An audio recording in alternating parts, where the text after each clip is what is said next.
Hello everyone, आप देख रहे हैं चैनल अमीन इन्फो। और आज की इस वीडियो में हम डिस्कस करेंगे बीकॉम ऑनर्स कोर्स के बारे में एसओएल के। अगर आप बीकॉम ऑनर्स एसओएल से करना चाहते हो तो इसका क्या प्रोसेस रहता है, fees structure, eligibility criteria, admission process, after admission activities, examination, हर एक इम्पोर्टेंट इन्फॉर्मेशन इस वीडियो के अंदर हम डिस्कस करने वाले हैं। दोस्तों, ये कोर्स आपका 3 साल का भी होता है और 4 साल का भी होता है। यानी कि नॉर्मल 3 साल करके भी आप बीकॉम ऑनर्स की डिग्री ले सकते हो, और यदि आप 4th ईयर कंटिन्यू करना चाहते हो रिसर्च वर्क, तो वो भी आप लोग कर सकते हो।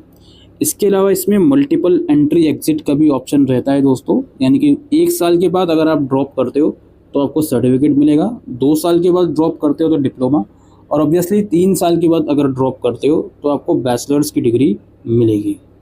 कोर्स स्ट्रक्चर की जहाँ तक बात है दोस्तों, आपको हर सेमेस्टर में 7 सब्जेक्ट्स पढ़ने हैं, जिसमें से 3 सब्जेक्ट आपके डिसिप्लिन के होते हैं जो हर एक बच्चे के पास सेम होते हैं, और एक एक सब्जेक्ट आपका generic, elective, ability enhancement, skill enhancement और वैल्यू एडिट के अंदर होता है।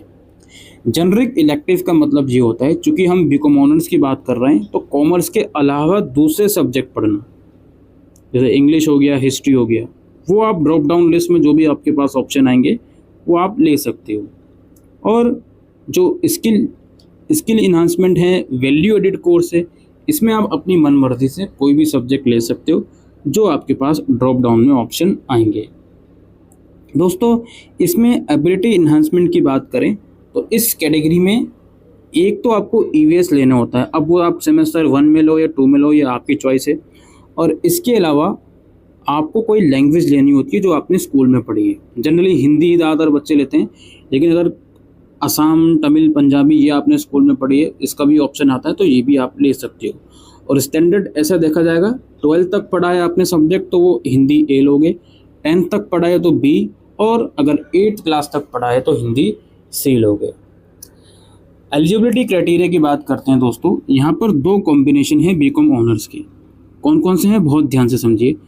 पहला कॉम्बिनेशन ये है कि कोई भी एक लैंग्वेज लिस्ट A1 में से, इसके साथ मैथ्स आपने पास होनी चाहिए, और इनके अलावा कोई 2 सब्जेक्ट आपको होने चाहिए, जिसमें से कोई एक सब्जेक्ट कम से कम लिस्ट B1 में से होना चाहिए। ये लिस्ट A1, B1 इसमें नॉर्मल ही सब्जेक्ट होते हैं, और आपके प्रोस्पेक्टस में ये लिस्ट अवेलेबल है, आप देख सकते हो। दूसरा कॉम्बिनेशन भी है इसमें, यानी कि कॉम्बिनेशन 1 कंप्लीट कर लो या 2 कर लो। दूसरा कॉम्बिनेशन ये है कि कोई भी एक लैंग्वेज हो आपके पास, उसके साथ साथ अकाउंटेंसी हो या बुक कीपिंग हो, और उसके साथ साथ कोई 2 सब्जेक्ट हों, और उन 2 में से कम एक सब्जेक्ट आपका B1 में से होना चाहिए, और आपका वही 45% एग्रीगेट मार्क्स क्लास 12th में होने चाहिए। अब यहाँ पे एक सवाल काफ़ी बच्चों को आता है कि सर बीकॉम ऑनर्स में मैथ्स मैंडेटरी है क्या? इसका जवाब कैसे मिलेगा आखिर? देखो यार, अगर आप कॉमर्स बैकग्राउंड से हो, आपके पास मैथ्स नहीं थी लेकिन आप कॉमर्स बैकग्राउंड से हो, तब तो आपका एडमिशन हो जाएगा, बिकॉज आप कॉम्बिनेशन देखिए, लैंग्वेज के साथ अकाउंटेंसी आप लगा सकते हो इजीली। अकाउंटेंसी कॉमर्स वाले के पास ही होती है। अब वो साइंस वाले के पास या आर्ट्स वाले के पास होती है तो मुझे नहीं पता जी।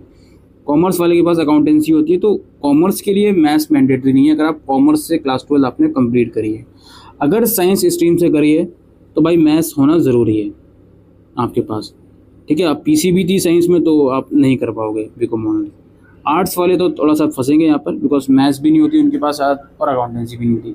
मैं ये नहीं कह रहा हूँ नहीं होती, मैथ्स होती है कुछ बच्चों के पास, अगर है तो आप परस्यू कर सकते हो अपने हिसाब से, ठीक है। तो आई होप आपका मैथ्स का डाउट भी क्लियर हो गया होगा। अब यहाँ पे फीस स्ट्रक्चर की बात करते हैं। 1 साल की फ़ीस 8,820 है, और पीडब्ल्यूडी कैंडिडेट यानी कि डिसेबल कैंडिडेट से सिर्फ 130 रुपये लिए जाएंगे। फाइनेंशियल सपोर्ट स्कीम, देखिए जब आपका एडमिशन एसओएल में हो जाता है तो एसओएल हर साल एक स्कीम निकालता है, जिस स्कीम के तहत कुछ कैटेगरीज में बच्चों को डिवाइड करा जाता है। एक कैटेगरी वो जिनकी एनुअल इनकम 4 लाख तक है, और दूसरी कैटेगरी वो जिनकी एनुअल इनकम 4 से 8 लाख के बीच है। इसमें अप टू 100 या 50% तक का फीस में वेवर दिया जाता है। इसके लिए अलग से फॉर्म बाद में निकलते हैं, ऐसा नहीं है कि एडमिशन के टाइम पर ही रिलैक्सेशन मिल जाएगा, वो सब चीज़ें बाद में होती हैं। इसके लिए डॉक्यूमेंटेशन के अंदर इनकम सर्टिफिकेट और मार्कशीट की कॉपी और करंट फी रिसिप्ट की कॉपी, बैंक वगैरह की डिटेल, ये सब चीज़ें चाहिए होती हैं, ठीक है, तो ये इसकी बात बाद में करी जाएगी। इसके अलावा कुछ और भी फाइनेंशियल असिस्टेंस होते हैं जो इतने इंपॉर्टेंट मुझे नहीं लगते। जो चीज़ इंपॉर्टेंट थी वो मैं इस चीज़ के अंदर लिख रहा हूँ। एडमिशन प्रोसेस की बात करते हैं दोस्तों।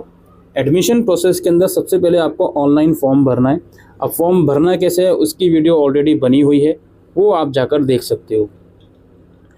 ऑनलाइन फॉर्म में आपको अपनी रिलेवेंट डिटेल्स प्रोवाइड करनी है, डॉक्यूमेंट्स अपलोड करना है, और डॉक्यूमेंट्स अपलोड करने के बाद आपके डॉक्यूमेंट ऑनलाइन वेरीफाई करे जाएंगे। वेरिफिकेशन में अगर कोई गड़बड़ पाई जाती है तो वो आपको इन्फॉर्म कर देंगे और ऑप्शन देंगे उसको ठीक करने का। और अगर कोई गड़बड़ नहीं है या फिर आपने करेक्शन कर दी, उसके बाद आपका पेमेंट का लिंक आ जाता है और आप फिर पेमेंट कर सकते हो। और पेमेंट करने के बाद ही आपका जो एडमिशन है वो कंफर्म हो जाता है। इस वेरिफिकेशन प्रोसेस में दोस्तों टाइम लगता है 5-7 दिन या मिनिमम 24 से 48 घंटे तो लगते ही हैं। क्लासेस की जहाँ तक बात है दोस्तों, क्लासेस आपके दिल्ली यूनिवर्सिटी के अफिलिएटेड कॉलेजेस में ही होती हैं। संडे टू संडे क्लासेस रहती हैं और हर एक सेमेस्टर में 8 से 10 क्लासेस आपको दी जाती हैं। कुछ ऑनलाइन क्लासेस भी होती हैं जो आपको प्रोवाइड करवाई जाती हैं, उसकी जानकारी आपको वेबसाइट पर मिलेगी। एग्जामिनेशंस की जहाँ तक बात है, साल में 2 बार आपके पेपर होंगे। सेमेस्टर 1 आपका दिसंबर सेशन में होता है और इवन सेमेस्टर 2 आपका मई जून के सेशन में होता है। इन सेमेस्टर एग्जामिनेशन के अलावा दोस्तों आप लोगों से इंटरनल असेसमेंट भी लिए जाते हैं जो कि कम्प्लीटली ऑनलाइन रहते हैं। ये इंटरनल असेसमेंट आपके एवोल्यूशन सिस्टम का बहुत क्रूशल पार्ट है और ये एमसीक्यू बेस्ड भी होते हैं। जनरली एग्ज़ाम से 20 से 25 दिन पहले ही शुरू हो जाते हैं, जो आप घर में या कहीं पर भी बैठकर दे सकते हो। और एसओएल में आपको बुक बैंक की फैसिलिटी भी दी जाती है। अगर आप ये अवेल करना चाहते हो तो इसके लिए फॉर्म फिल करते वक्त ही आपको एक ऑप्शन देना होता है और इसके लिए शायद कुछ अलग से डॉक्यूमेंट भी आप लोगों से मांगा जाए। बाकी दोस्तों एडमिशन आप एक ओपन यूनिवर्सिटी में ले रहे हो तो इतना ज़्यादा कुछ भी एक्सपेक्ट मत करना। पढ़ाई आपको खुद से ही करनी है, सारी चीज़ें आपको खुद से ही मैनेज करनी है। यही इन्फॉर्मेशन थी दोस्तों बीकॉम ऑनर्स कोर्स के बारे में एसओएल के। और आई होप ये वीडियो आपको अगर यूज़फुल लगी हो तो वीडियो को लाइक कीजिएगा, शेयर कीजिएगा और फर्स्ट टाइम अगर चैनल पर आए हो तो चैनल को सब्सक्राइब कीजिएगा। Thank you.